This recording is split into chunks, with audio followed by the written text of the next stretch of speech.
Now we are talking about a process called sequence activities. Now from defined activities process, we got list of activities. What we got? We also got attributes of those activities. So we know that we need to perform all these activities. But in which particular sequence we need to do it, this particular process will talk about sequencing them. So we also got a list of milestones from our previous process, which was define activities. Now in order to identify a relationship, because when we want to talk about sequencing them, we also need to identify the relationship between these activities. So there's a tool and technique which is called that precedence diagram method, which is also called activity on node. And in order to activity on node technique, first we need to identify the relationship between these two activities. So we can talk about there are two activities A and B, and the A is a predecessor. So A happens, the A is the one which is an independent activity, and the B is the successor activity. So these activity can have four type of relationship. So the collection of activities can be related with each other in a four type of relationship when we are talking about precedence diagram method. These relationship could be of a nature where a finishing of a predecessor triggers the starting of successor. Like this. This relationship is called finish to start, because the finishing of activity A is triggering the starting of activity B. There could be another relationship where the starting of activity A also triggers the start of activity B. Means successor start is triggered by the starting of its predecessor, and this relationship is called start to start. So whenever we see a second character represents what the successor has to do. So successor has to start depending upon the first character where the predecessor state is defined. There could be a third type of relationship where the activity A, which is a predecessor activity, the finishing of predecessor activity finishes the successor activity. Means the finishing of successor activity is dependent on the finishing of activity which is preceding it. So this is called finish to finish relationship. There could be a fourth type of relationship which is called start to finish. In this particular relationship, we have like activity A and B. The successor finish can only happen when the predecessor starts. This is called start to finish. Now let us take an examples. So finish to start relationship is like a relationship where the second activity, for example, if we take an IT example, the design has to finish before the development can start for a given component. So it is like finish to start relationship. The start to start relationship, like if I start writing the document, the parallel team which is involved in proofreading or editing it, they will start also their activity. So start to start relationship. Whenever I start writing the document, the person who is expected to edit it also starts his work. It's like start to start relationship. Finish to finish relationship, the same example can also be termed in a way that once I finish the writing of a document, then only the editing can finish. So before I finish the editing work, the writing work, the editing work cannot finish. The start to finish relationship, for example, we have two guards, security guard, and if I want to finish my assignment, the second guard which is coming in the next shift should arrive. So it's not like that whenever the second guard has reached, I can finish my assignment. If my assignment has to work till 8 p.m., I have to work till 8 p.m. But after that also I need to wait for the second guard to come. But the reverse is not true. If the guard comes at 7 p.m. but I still have to work till 8 p.m. This is one type of relationship which is rarely used. Most of the time you will find a relationship of finish to start in nature in most of your project schedule network diagram. So now how do we identify this relationship? we understood that we would be using precedence diagram method, we would activity on node, and in that we have activities and we plot the relationship of activities using the finish to start, start to start, finish to finish, or SF type, start to finish type of relationship. In order to identify this, we need to identify the dependencies, and that is where the second tool and technique of sequence activity is coming from. Now we need to identify what activity is dependent on the other activities.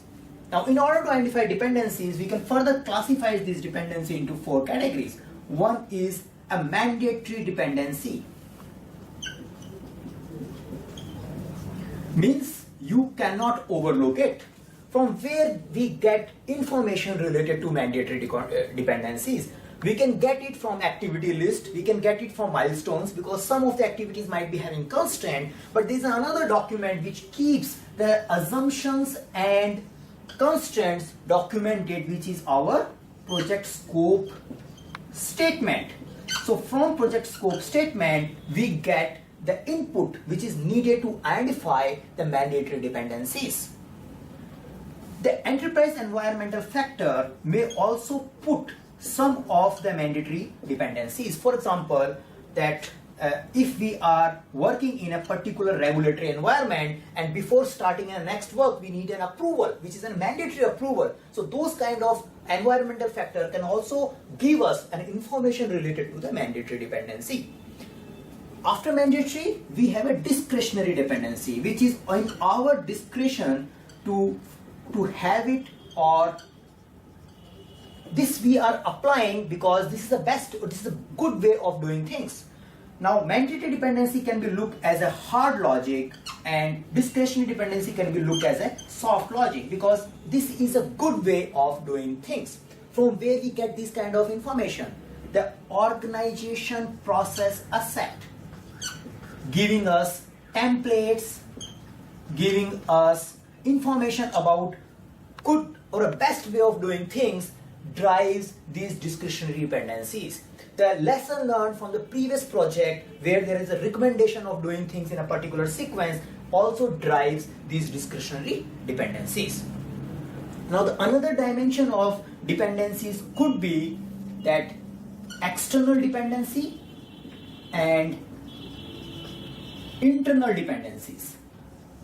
Now whenever we talk about external, we should think external as whatever is beyond the project organization.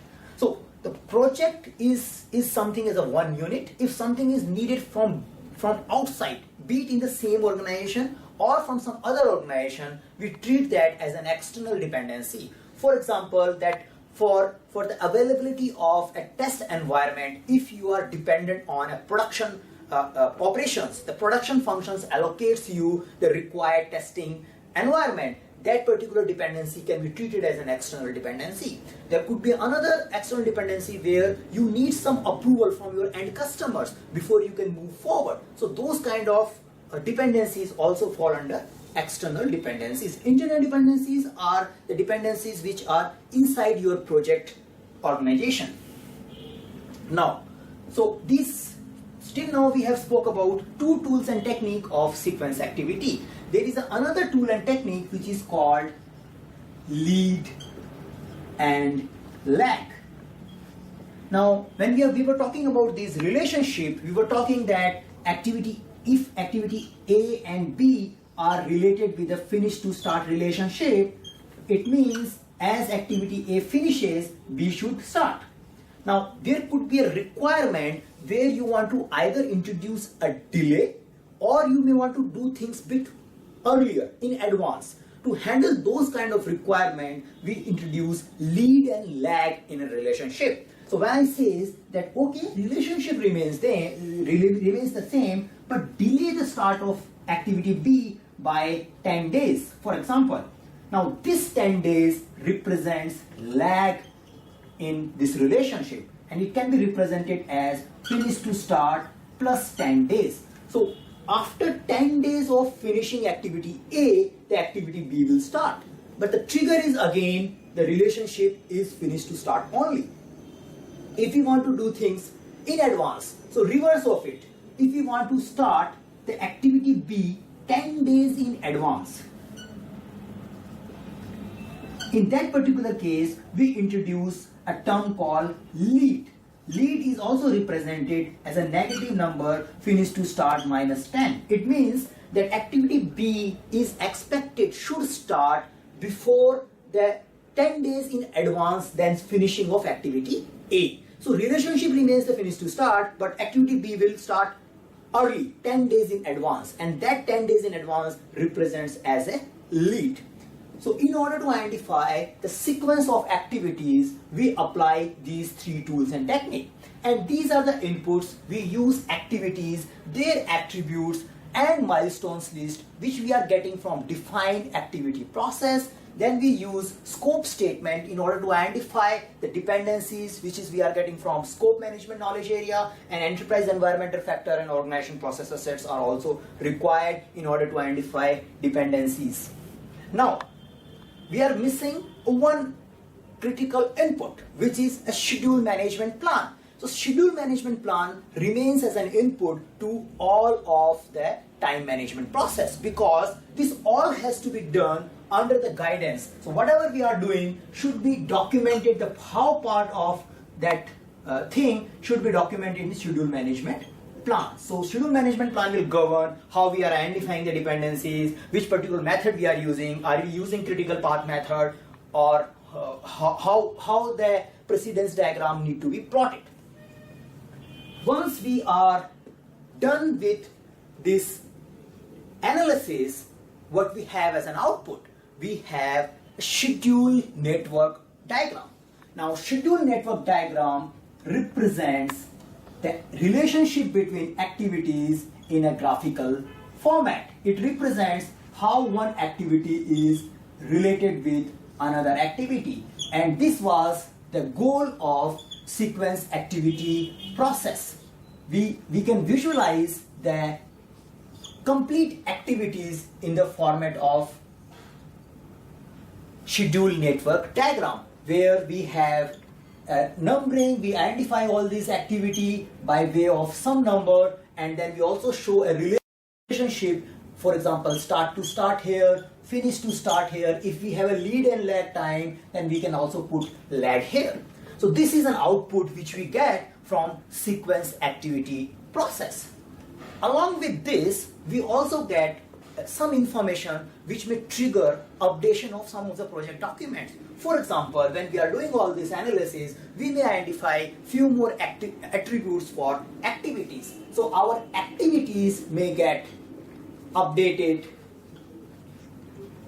our milestones may get updated.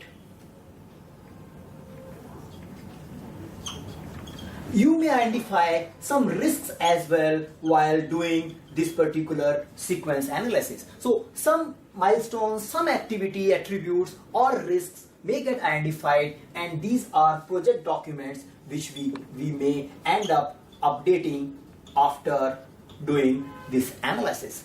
So this is how we can summarize process sequence activities.